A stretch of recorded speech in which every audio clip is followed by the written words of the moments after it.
Assalamualaikum warahmatullahi wabarakatuh. Halo teman-teman semua, apa kabar? Saya harap semua teman-teman baik-baik ya. Baiklah, pada kali ini saya akan menjelaskan bagaimana alur kerja dari inventory dari sebuah aplikasi yang udah kita buat. Uh, Sebelum kita masuk ke source code, saya akan menjelaskan dulu bagian interface-nya dulu, interface dari aplikasinya. Nah, di sini saya akan menjelaskan sebuah inventory. Nah, inventory yang dimana dalamnya ada gudang, kategori, barang, kemudian supplier, dan pelanggan. Nah, saya akan sedikit menjelaskan tentang masing-masing list ini. Nah, gudang ini itu maksudnya sebuah tempat yang terbagi gitu. Sebuah gudang yang dibagi menjadi 3. Dia ada gudang belakang, tengah, depan, dan memiliki fungsi-fungsi yang berbeda. Kemudian uh, tempat penyimpanan barang juga berbeda-beda gitu maksudnya. Nah, terus kita ada kategori. Kategori ini kategori barang ya. Misalnya mineral nih. Nah, kita ada kategori mineral, air mineral, atau misalkan kue, roti, atau lain sebagainya gitu. Jadi kita tinggal masukkan aja kategori ini. Nah, untuk di barang, nah nanti untuk barang ini, kalau kita ingin membuat sebuah barang baru, kita tinggal pilih aja kategori yang udah kita buat tadi, untuk barang ini dimasukin ke kategori apa gitu. Jadi mempermudah kita dalam mencari sebuah barang gitu. Kemudian kita ada tabel supplier. Ini maksudnya sebuah uh, sebuah data yang di dalamnya itu terdapat perusahaan yang bekerja sama dengan perusahaan perusahaan yang perusahaan-perusahaan kita lah istilahnya gitu. Jadi mereka yang akan memasok barang, kemudian kita akan menjualnya kembali. Nah, kemudian kita ada tabel pelanggan juga nih. Nah, tabel pelanggan di sini kita sengaja ya dibuat nama-nama kelompok kita, yaitu Aditya Prayogi, Aliran Berkia, Resna Tripangestu, dan saya sendiri Kevin Wijaya. Nah, di sini maksudnya kategori pelanggan yang dimana si pelanggan ini sudah sering untuk membeli sebuah barang dari perusahaan kita gitu misalkan. Kemudian kita akan memberikan sebuah harga diskon mungkin gitu. Nah, kalau kita perhatikan dari awal, dari gudang sampai si pelanggan, itu ada ya tombol ini. Nah, ini namanya tombol model CRUD gitu. Tahu nggak CRUD? Jadi CRUD itu create, read, update, and delete gitu. Jadi misalkan kita bisa membuat, terus kita bisa ngebaca, terus kita bisa nge-update, kita bisa nge-delete dari sebuah file yang ada di database gitu.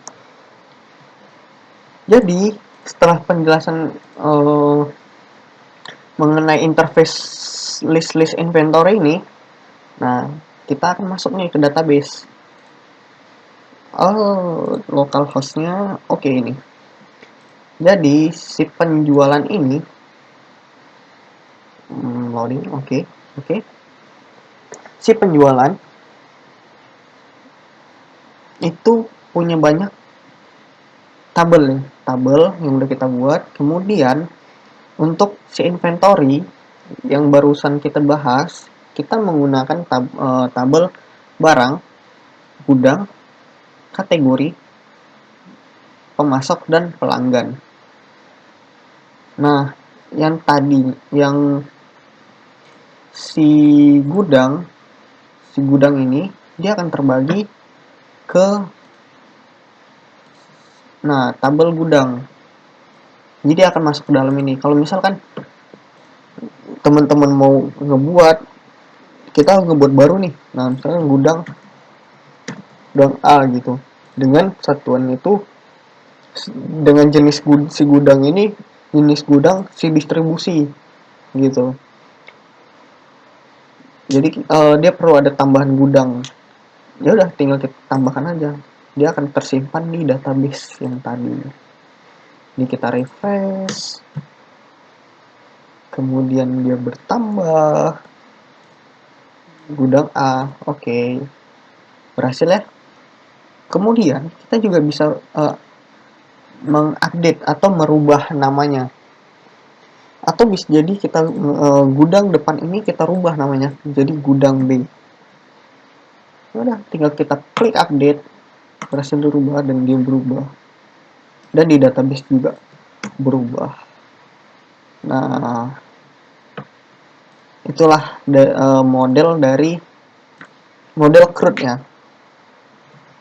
Kita rubah kembali ke depan. Nah, yang dinamakan model CRUD. Nah, dan kita bisa juga update delete-nya. Ini kita delete di sini. Kemudian di sini si gudang A juga terhapus. Udah nggak ada ya. Nah, itu sedikit mengenai CRUD. Nah, kemudian kita juga ada tabel barang. Tabel barang ini sorry, sebelum kita ke tabel barang, kita ke tabel kategori. Karena ini akan berkaitan dengan tabel barang. Nah, di kategori kita ngebuat sebuah kategori yang dimana kita akan mengelompokkan sebuah barang yang sejenis agar mempermudah kita untuk mencari barang tersebut gitu.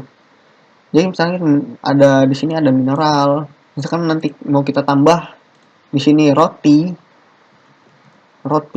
gitu, kita tambah aja insert. Nah, ini udah bertambah nih roti. Nah, di sini juga sudah bertambah seperti yang tadi. Ya sudah, cuman begitu aja untuk penambahan kategori dan fungsi dari kategori. Nah, kemudian kita ada tabel barang yang berkaitan dengan kategori tadi. Nah, kita menuju ke tabel barang. Nah, di sini nih. Nama barang. Ada kode barang, nama barang.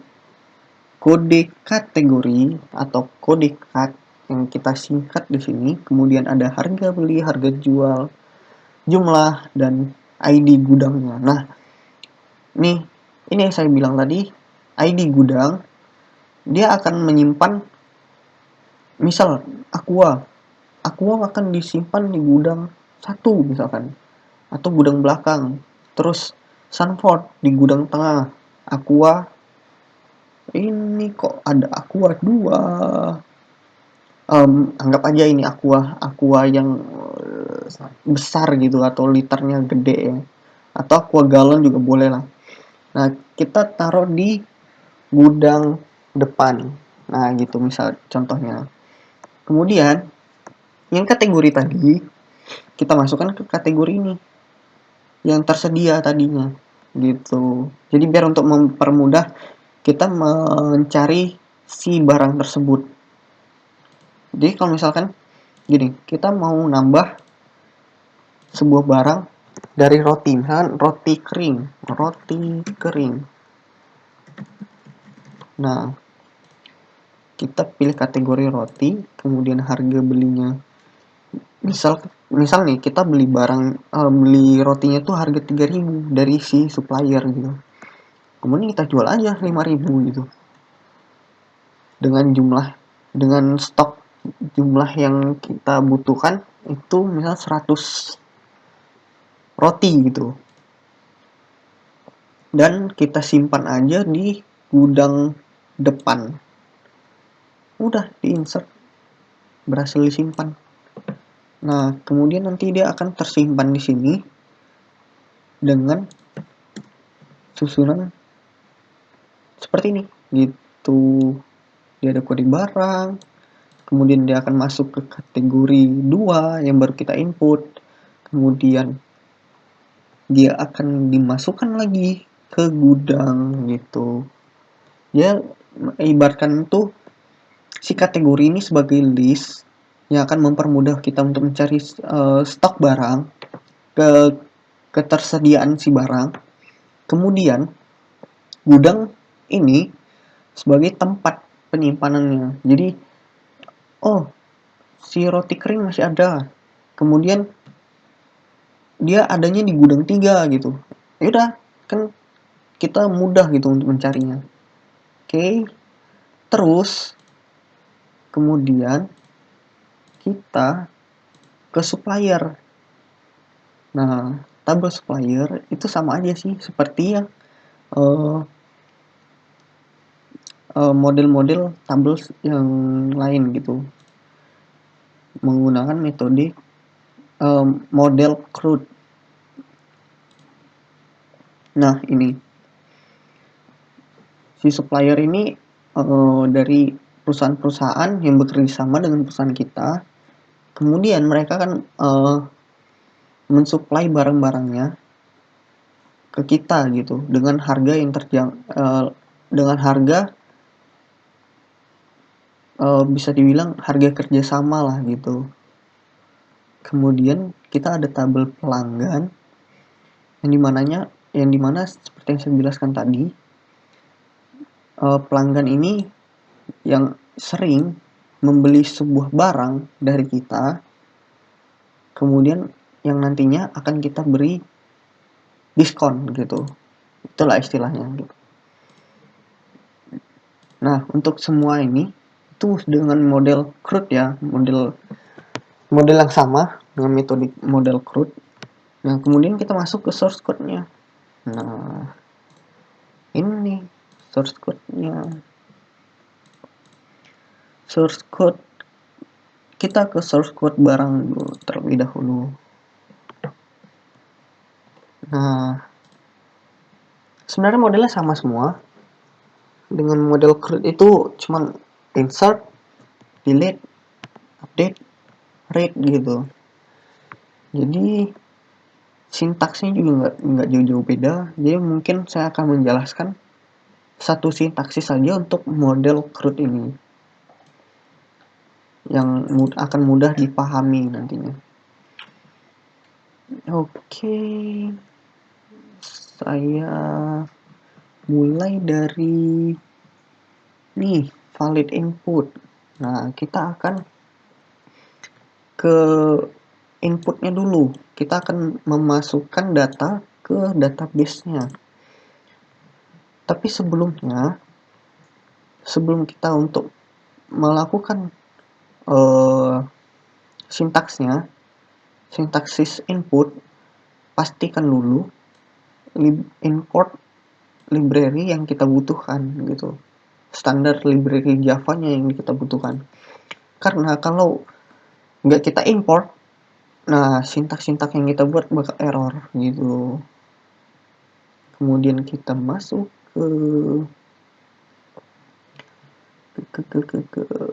nah valid input. Jadi wah banyak ya, if, else if. Nah ini kita menggunakan bisa dibilang metode IELF, metode percabangan yang lebih dari 2 gitu. Jadi bisa 3, bisa 4, bisa 5 dan seterusnya gitu. Nah, di sini kita menggunakan variabel boolean. Teman-teman harusnya udah pada ngerti ya kalau untuk sebuah tipe data gitu. Karena itu sebuah hal yang paling mendasar untuk seorang programmer gitu. Jadi boolean ini hanya bertipe data 2 ya. Dua value-nya itu cuma 2. Kalau nggak true ya false gitu. Nah, di sini si boolean membuat sebuah variabel yang namanya valid. Nah, valid ini yang nilainya nanti akan berisi boolean gitu. Jadi si boolean ini kita buat, si valid ini kita buat dulu false gitu. Kita buat false, kemudian kita isi kalau si teks kode barang kosong, maka tampilkan kode masih kosong gitu. Sama seperti ini juga. Kalau misalkan si nama barangnya kosong, kemudian masih kosong, kategori kosong, maka akan tampil kategori masih kosong. Teks harga beli, kalau dia kosong, harga beli masih kosong. Kemudian teks harga jual kosong, terus keluar bagian belum dipilih. Nah, sama ini juga. Kemudian kalau dia bersifat true, jadi kalau misalnya semuanya sudah tidak apa ya, semuanya ini udah terisi gitu, masuk sini dia terisi, misalkan dia masuk sini, oh udah ada, jadi dilewatkan. Sini, oh berisi kok, lewatkan lagi, berisi, lewatkan lagi, sampai dia tidak ada dalam percabangan yang lain, maka dia akan masuk ke else dan nilainya menjadi true. Nah, kemudian dia akan dikembalikan ke variabel valid, lalu akan diinput ke database yang tadi gitu. Nah, ini untuk mencari barang. Wow, banyak sekali. Nah, untuk mencari barang, variabel barang akan membuat sebuah objek baru yang namanya barang, yang nantinya dia akan mencari teks kode barang atau teks nama barangnya gitu. Jadi kalau dalam aplikasinya, saya run lagi, kok terclose ya. Saya run.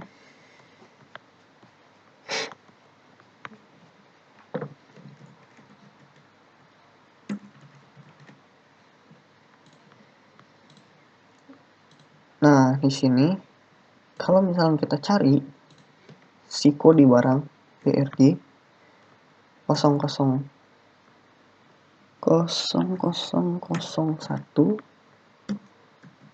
nah dia akan dapat nih kode barang, atau kita cari aja nama barangnya, misalnya roti kering. Nah, dia muncul nih. Jadi sintaksis yang kita buat itu hanya mencari untuk kode barang dan nama barang. Karena kalau kategori itu dia tidak langsung menuju ke suatu barang yang ingin kita cari.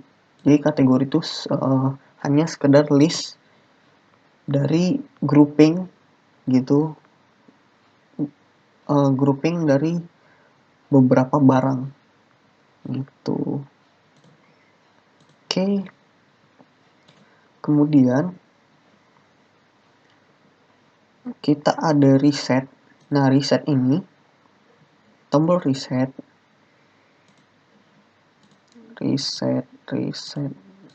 oke. Nah, reset. Nah, tombol reset seperti ini, itu nantinya dia hanya untuk mengosongkan fill-fill yang ada gitu. Fill, misalkan dari beberapa fill yang ada. Nah, ini misalkan ini udah kita isi gini. Nah, ini ternyata ini salah semua. Ya udah tinggal kita reset gitu. Nah, jadi dia akan mengosongkan kembali fill-fill yang udah terisi tadi gitu. Kemudian kita ada tombol saya akan mencari tombol delete. Where's tombol delete? Terlalu banyak kode.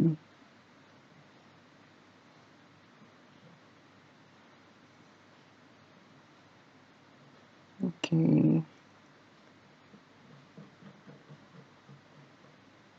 Nah, kita ke sini. Jadi tadi hanya untuk sekedar interface-nya, kemudian kita akan masuk ke metode yang dimana data akan disimpankan ke database. Nah, termasuk yang delete yang saya cari tadi, sebenarnya itu sebuah metode yang akan di-delete langsung dari database. Jadi, kita mulai dari insert dulu nih, karena insert baru sudah kita temukan terlebih dahulu. Oke. Nah, di insert, jika valid input, nah valid input ini sebuah kelas ya, sebuah kelas yang udah kita buat tadi. Jika si valid input itu biasa kalau parameternya satu seperti ini, itu bernilai true ya biasanya. Jadi jika valid input bernilai true, maka dia akan menjalankan body if yang ada di sini atau metodenya gitu. Jika valid input true, maka barang sama dengan barang. Jadi dia variabel barang akan dibuat variabel baru yang namanya barang. Kemudian akan diisi sebuah metode get barang atau mencari sebuah barang gitu. Jika barangnya kosong, dia akan masuk lagi ke statement if.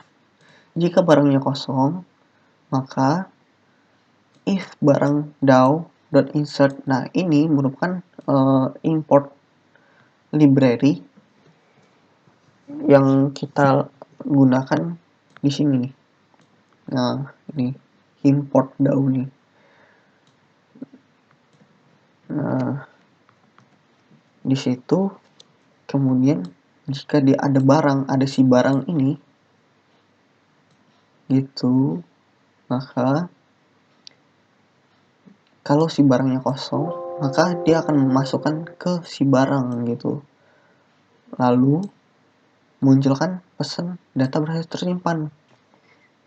Kemudian kalau dia tidak, kalau misalkan dia ada, dia akan gagal simpan gitu.